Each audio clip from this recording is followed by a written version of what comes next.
Winning. I've outsmarted you on a number of levels. Beta.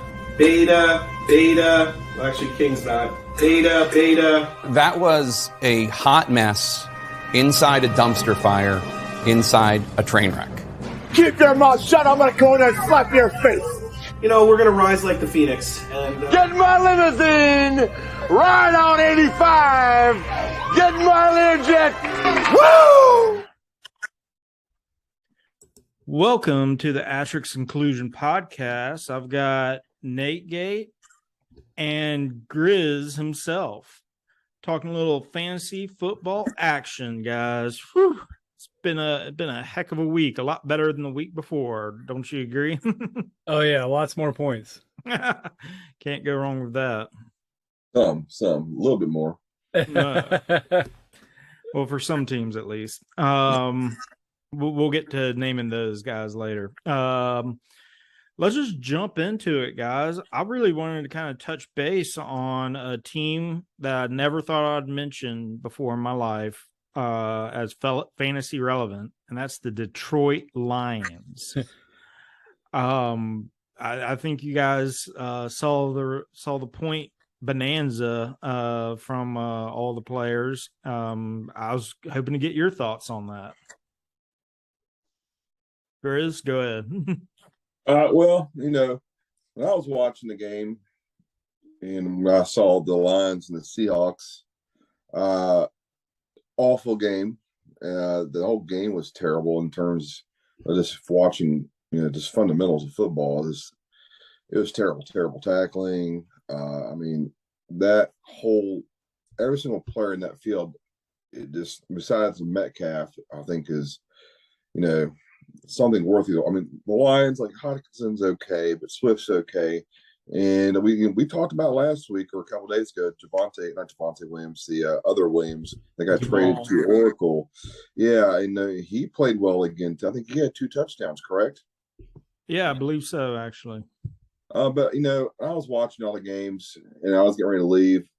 That game came on late, and I looked over. I was like, what? Like, there's almost 100 points scored in that game. And I'm saying that kind of stuff happens from time to time. I think that's a complete fluke in my opinion. And it is what it is. But whoever had guys in those games, congratulations. You got trash.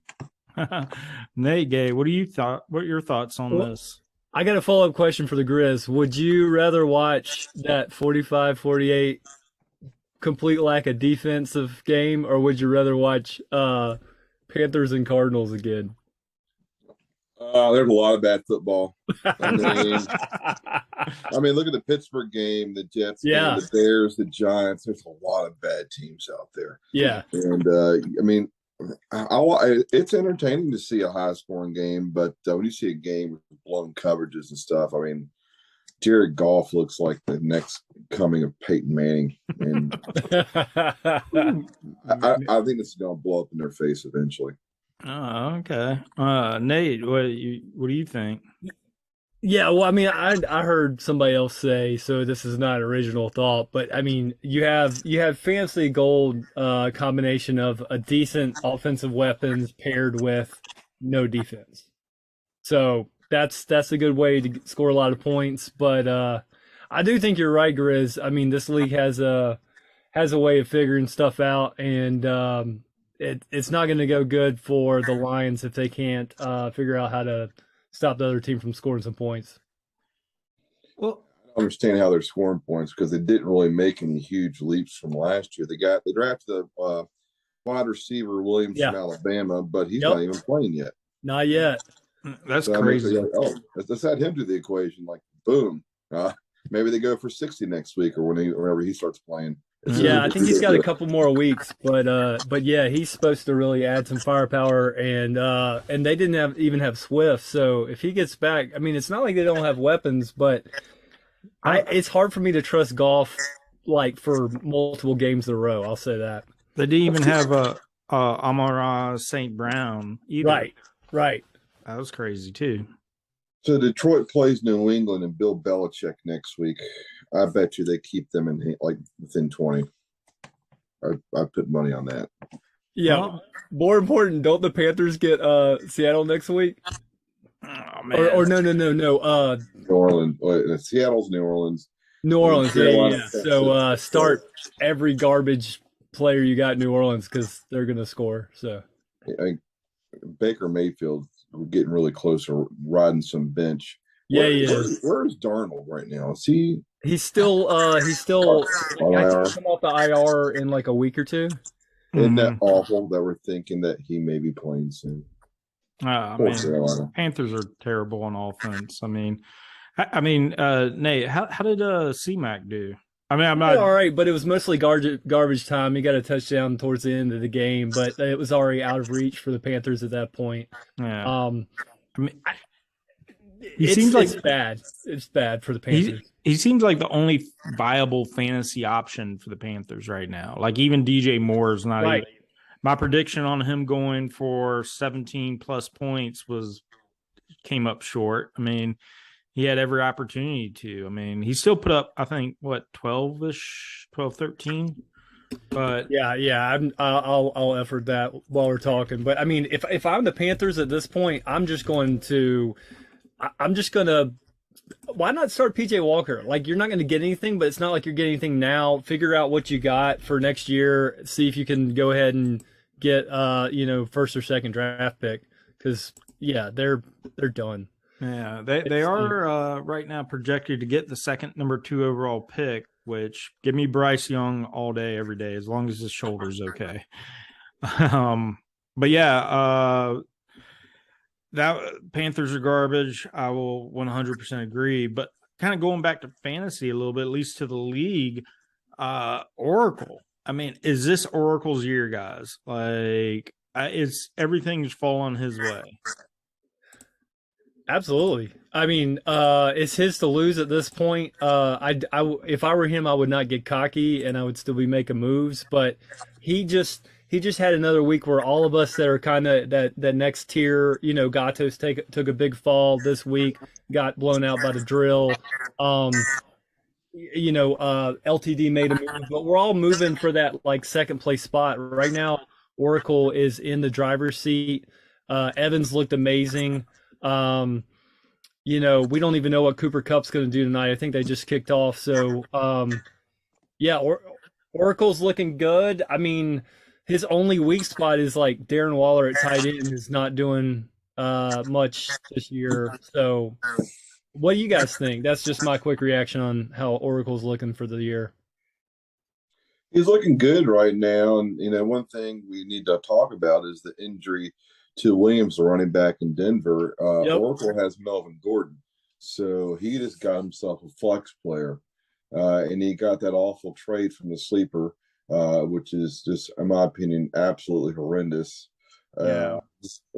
He's looking really good right now. But what I'm noticing in our league right now, it's not the NFL as a whole is not making a whole lot of sense. And I wonder how long some of this weirdness continues. And the dust's going to settle pretty soon. Oracle's on top right now, and let's see how it holds up because we got a lot of football left, and the NFL is just different every year. And I'm looking at his bench.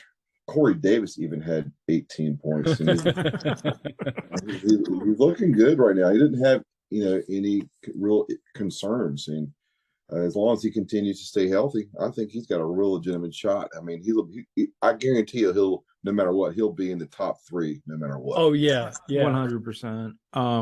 I'll say this too. Like I was giving Oracle a hard time at the beginning of the year because of his running backs, but in a 1 week period, he went from kind of iffy running backs to like not only having Chubb, but then you got Melvin Gordon, then you got Jamal Williams. I mean, without looking at anyone else's backfield, I mean, he's got one of the top 3 backfields in the league right now, I would say, with those guys. It's Oracle's driving the bus right now. Yeah. So we'll see what happens. He did tell me. He told me if he wins the league, he'll have another kid to honor it. Just start. I'm benching just players. worried about the Sorry, victory sorry. video. I don't know how we can top the past few videos from him. I'm kind of nervous. Oh, I know. But we mentioned one player, Javonte Williams, which has been benefited Oracle, but has absolutely crushed another team in the league, and that would be Hoosa. I mean, we're talking. I mean, Grizz, just go ahead and tee off on that for a little bit. Well, we talked about. I mean, I didn't like him benching his star running back. And Mixon's a beast, and he's in a great offense. And I was just like, I mean, I think he got a little bit carried away with that. And right now, he's looking at 67 points and projected to score 60 or 73. He's got Robbie Gold tonight. And, you know, kickers can. I mean, Robbie Gold could get 15 points or 2 points. He's in big trouble, and honestly, I'm looking at his roster. I think if he does not make a move, he is in deep trouble. Allen's got to come back, and I mean, Herbert played great last week. He got been points to that. With him losing Williams and Montgomery coming back, you're going to have a hard time playing Herbert every week. I hate to say it, but I think Who's is done. Heard it. Truth hurts sometimes. Nege, any argument there? No, I mean he really's got to rebuild in the middle of the season, which is not in the spot you want to be. I'll look for him throwing way too much money after Geno Smith this week to make up for Lamar's poor performance. And yeah, I mean, when you start Tony Pollard over Joe Mixon, you know it's going to be a rough week. And then when you lose Javonte pretty early in the game, it just keeps getting worse. So I don't know. I mean, you guys have played more seasons with him than I have. Has he ever made the moves to kind of come back? No. I even said in a text, he's got to make some moves. And if you're not aggressive now, you don't try now, then you deserve to lose. He's got to shake and bake right now and try something. Oh yeah. Well, let me ask a quick question for you guys. Right now, who are you predicting to finish last place behind the ring right now? Oof. I wonder how Magic will hold up. You know, he was my favorite starting the season off or after week one.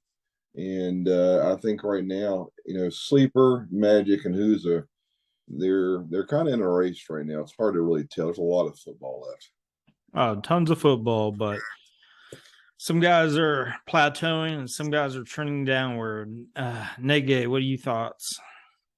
It keeps going bad for Magic. I keep expecting something to turn around, but I'm gonna pick Magic is gonna be last place this year. Oh, okay.